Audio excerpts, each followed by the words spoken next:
morning everyone. We were in the topic motion, and here in this class we will derive the equations of motion after knowing about acceleration. Let's start with non-uniform motion. As you all know that the non-uniform motion is the motion with variable speed, that is changing speed. That means speed is changing during the motion. But however, in one-dimensional motion, we were studying one-dimensional motion. So in one-dimensional motion, the direction is along a straight line. That means the direction of motion is fixed. So that means in this non-uniform motion, the motion is with variable speed, that is changing speed along a fixed direction. That means the direction of speed is same or fixed. So this type of motion, that non-uniform motion, which can also be called as one-dimensional non-uniform motion, is the motion with variable velocity. Here the velocity is changing by its magnitude. Velocity is changing by its magnitude, but the direction of the velocity is fixed along a straight line. So this magnitude of velocity is equal to the magnitude of speed, as the motion is along a straight line, not along the curved line. So here the speed is equal to the magnitude of speed is equal to magnitude of velocity. So to know about this change in velocity, and here how we will relate this change in velocity with time. For this, let us suppose u as a velocity, as the initial velocity u. Now the velocity changes and becomes v, the final velocity. So u changes, the velocity u changes to v, and during this it takes a time t. So here we will relate this change in velocity with the factor time. Let's see how. See this, to relate the change in velocity with time, we have taken u as the initial velocity, v is the final velocity. That means the velocity changes from u to v, and during this it takes a time t. So t is the time interval. Now the change in velocity is the final minus the initial. That means the final velocity minus the initial velocity gives the change in velocity. So here v minus u is the change in velocity. So here how we can relate this change in velocity with the time. So to relate those, we will introduce a new physical quantity that is called acceleration, and this acceleration is the change in velocity in unit time. This acceleration is the change in velocity in unit time. Let's see.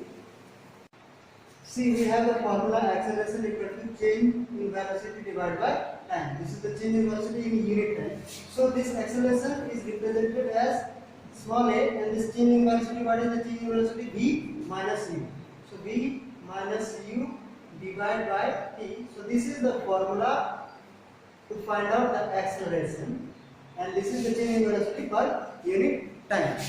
We have one more definition for the acceleration. Let's see. See this definition, the rate of change of velocity with time is called acceleration. So this is the definition, and what is the unit of this acceleration? Let's see. Here we have the unit, to find out the unit we have velocities. So velocity has the unit meter per second, and divided by second as a unit, time as a unit second.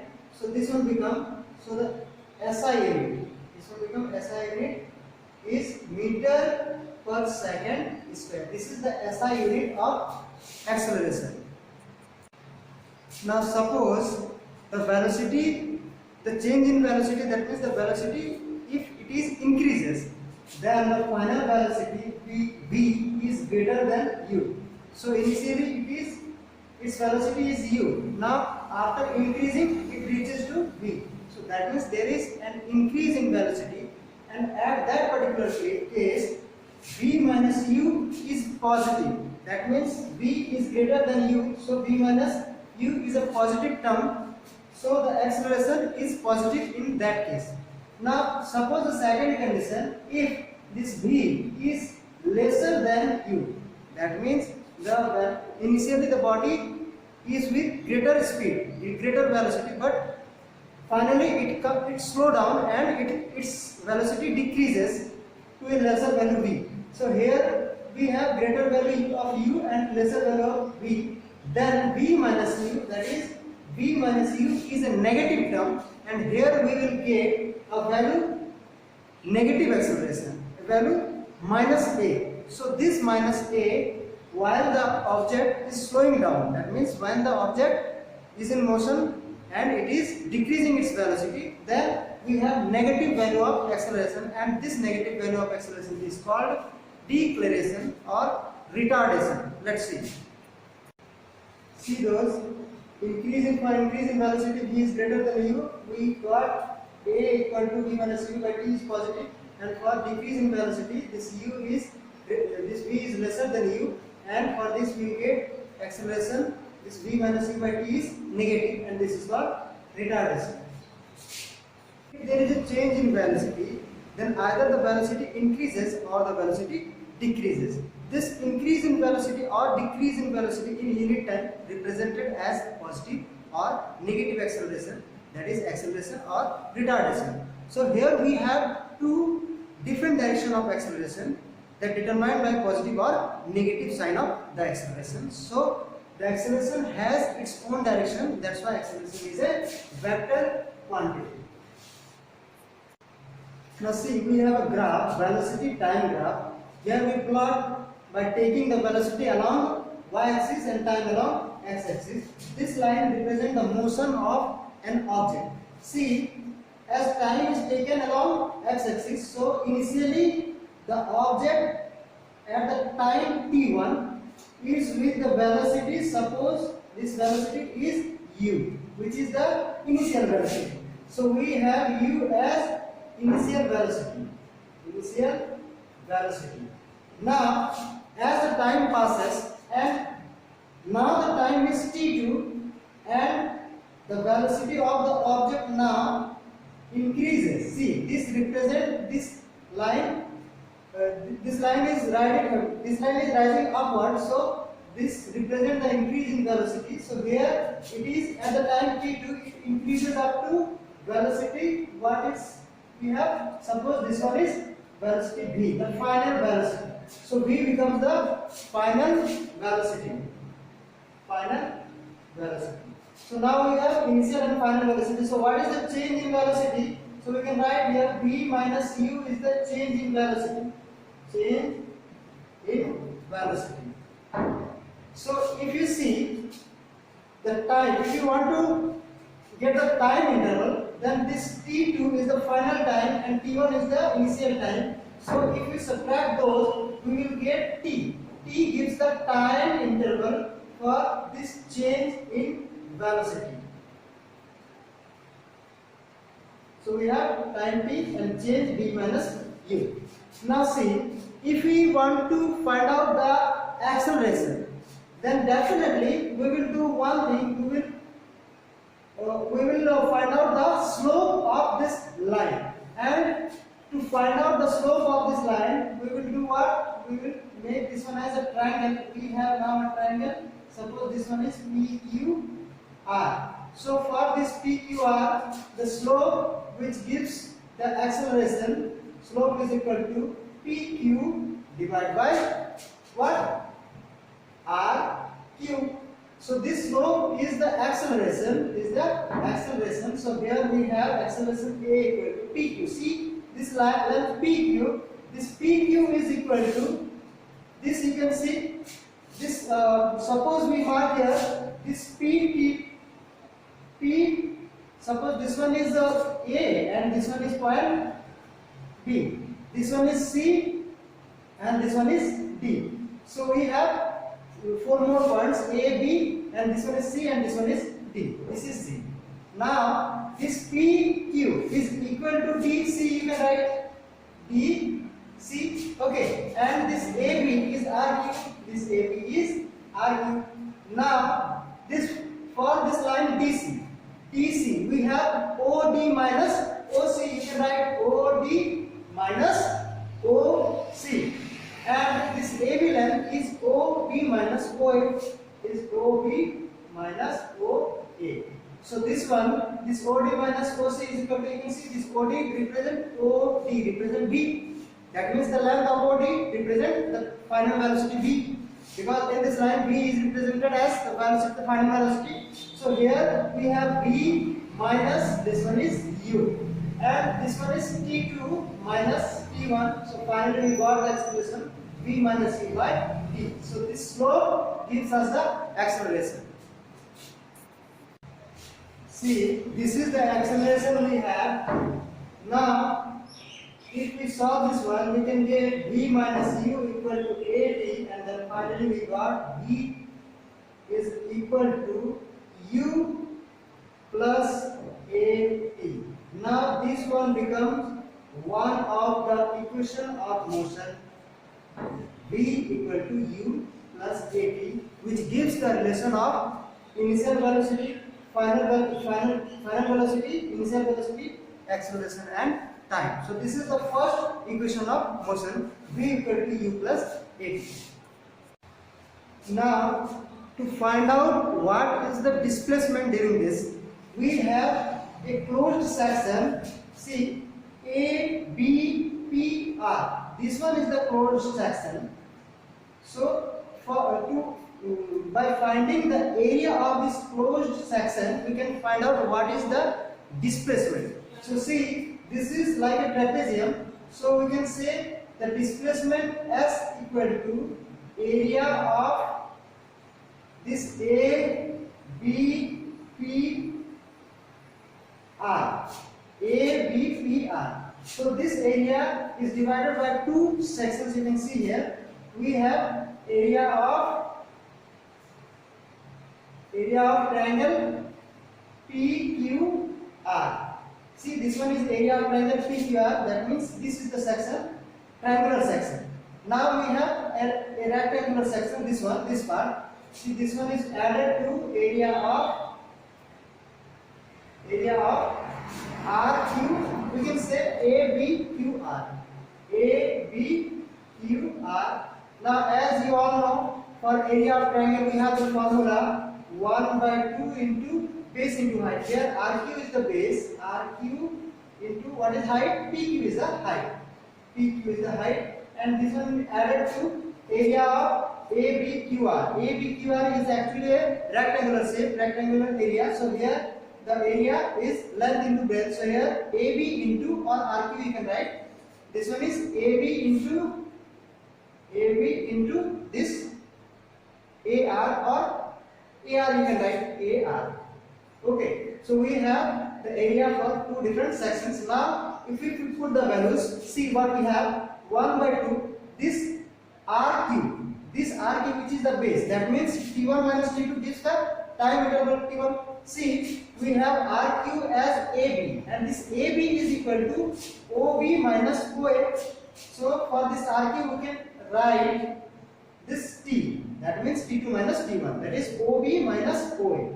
So we have RQ as T and this PQ as C. PQ, initially we have found that PQ is equal to V minus U. So here we have V minus U. Now for this AB into AR, for AB you have time T, this AB and this RA or AR, which is the breadth you can say. So here it is OC, that means U. So this T into U. So finally what we have 1 by 2 into V minus U into T plus UT. So for this one we can write, say this one V minus U. So this V minus U, as you know that this acceleration A equal to V minus U by T. So that means this V minus U you can write AT equal to V minus U. So here for V minus U we can write AT into this T we have, this T, and this one is plus UT.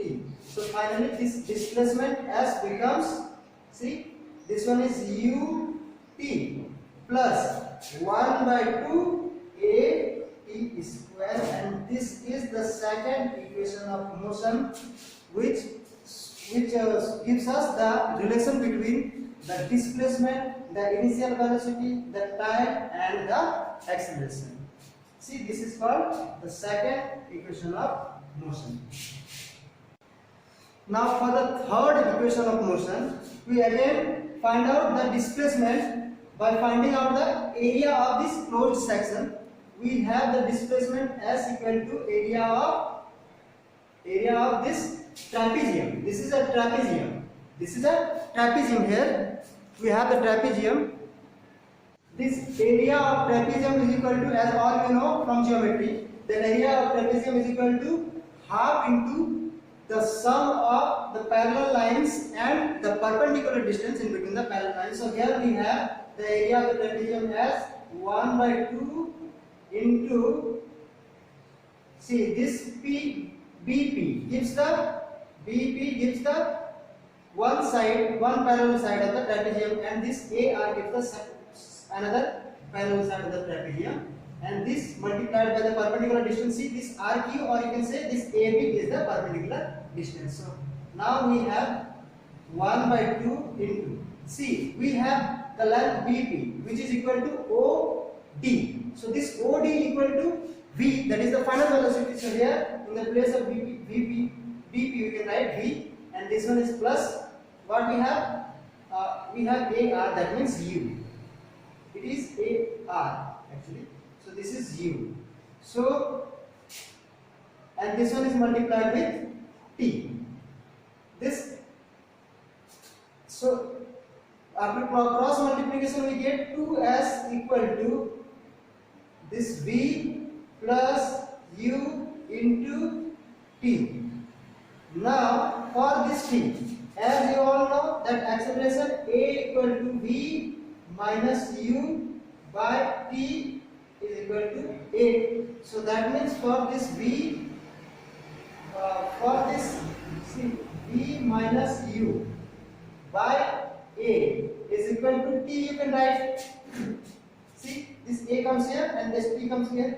So we have T equal to V minus U by A. So for this T we can write 2s equal to V plus U by V minus U, and for this T you can write V minus U by A. Now we have 2as equal to, see, this one V plus U and V minus U, that is V square minus U square, and this is the third equation of motion, which set up the relation between the initial velocity, the final velocity, and the acceleration and the displacement. See, we have the third equation of motion.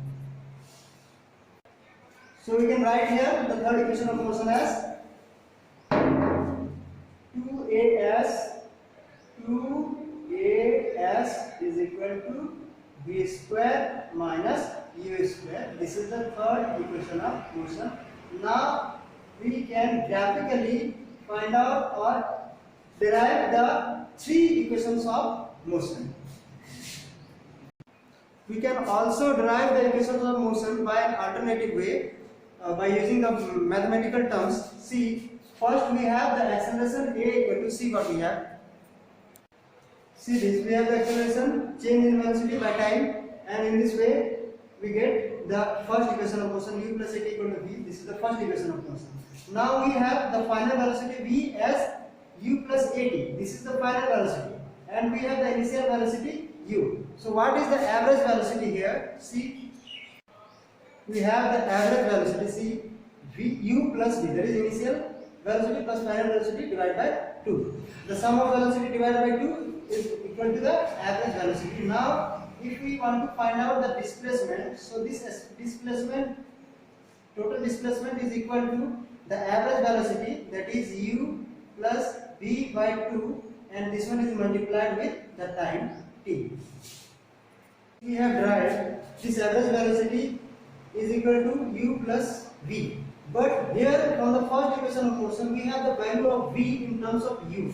See, this V is equal to U plus AT. So for this V we have written here U plus AT. For this V it is U plus AT.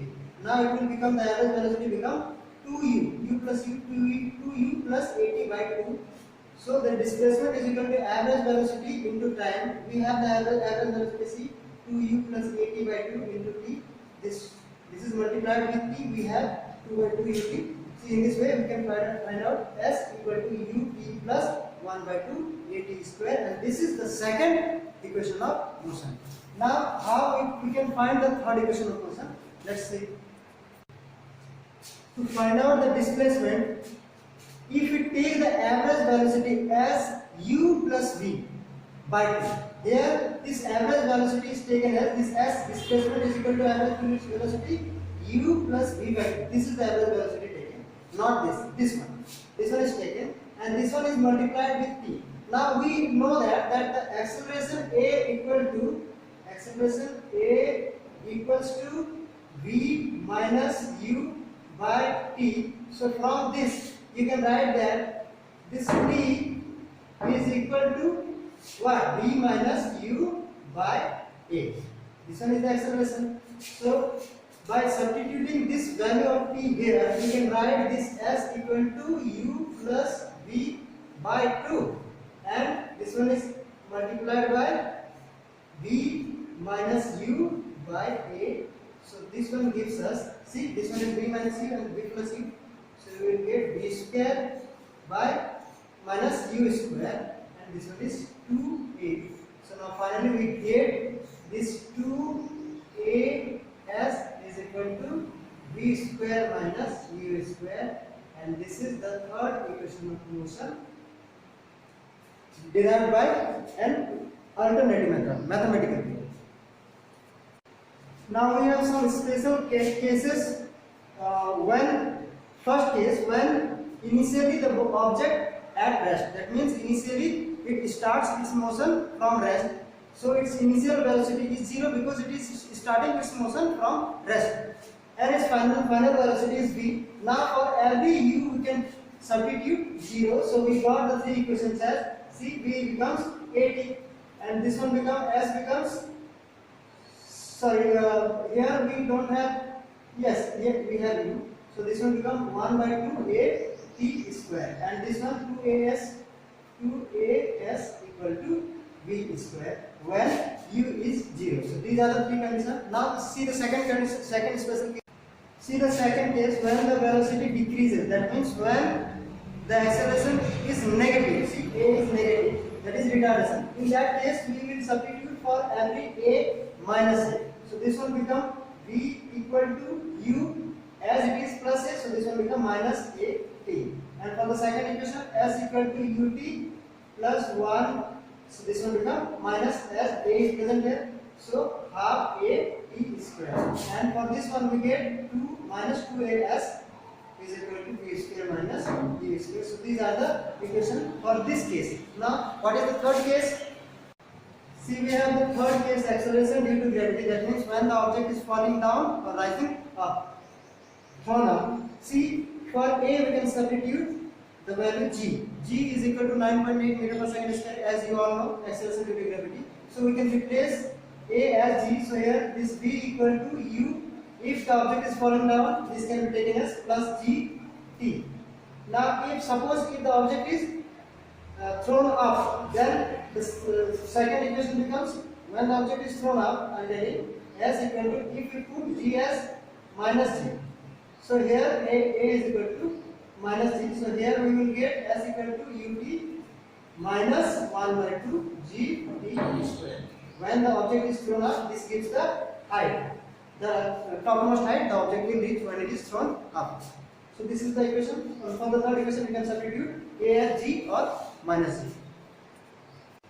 See, when we throw any object vertically upward, then finally at the top point, the final velocity becomes 0. The object comes at rest at the top point, so the final velocity is 0. So if we substitute this, v equal to u minus gt, so this v is 0, so this u equal gt. So this is the value of u. And suppose if we consider the object falling downward, then u is taken as 0 because initially at the top point it is at 0 velocity, and now it is falling down and increases its velocity. So now we have v equal to u plus gt because the object is falling down. So g is plus here. So now we have v equal to, as u equal to 0, so this v equal gt. So these are the two cases that you have. Now see, we have the acceleration time graph. In this graph we have taken the acceleration along y-axis.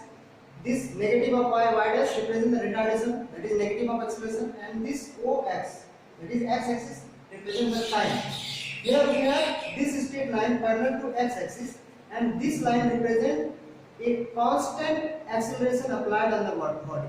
That means the body moving by increasing its velocity at a constant rate, because a constant acceleration is applied here. So the body continuously increases its velocity, and this one is called uniform acceleration. It's not working. Uniform acceleration, you can understand.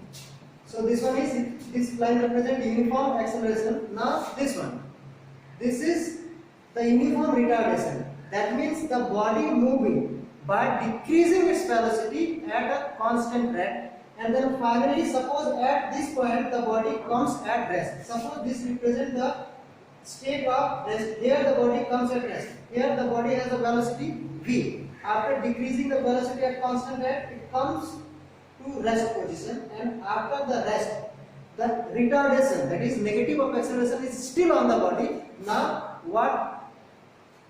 Now the body start to reverse the motion. That means it go opposite to the direction of motion, opposite to the previous direction of motion.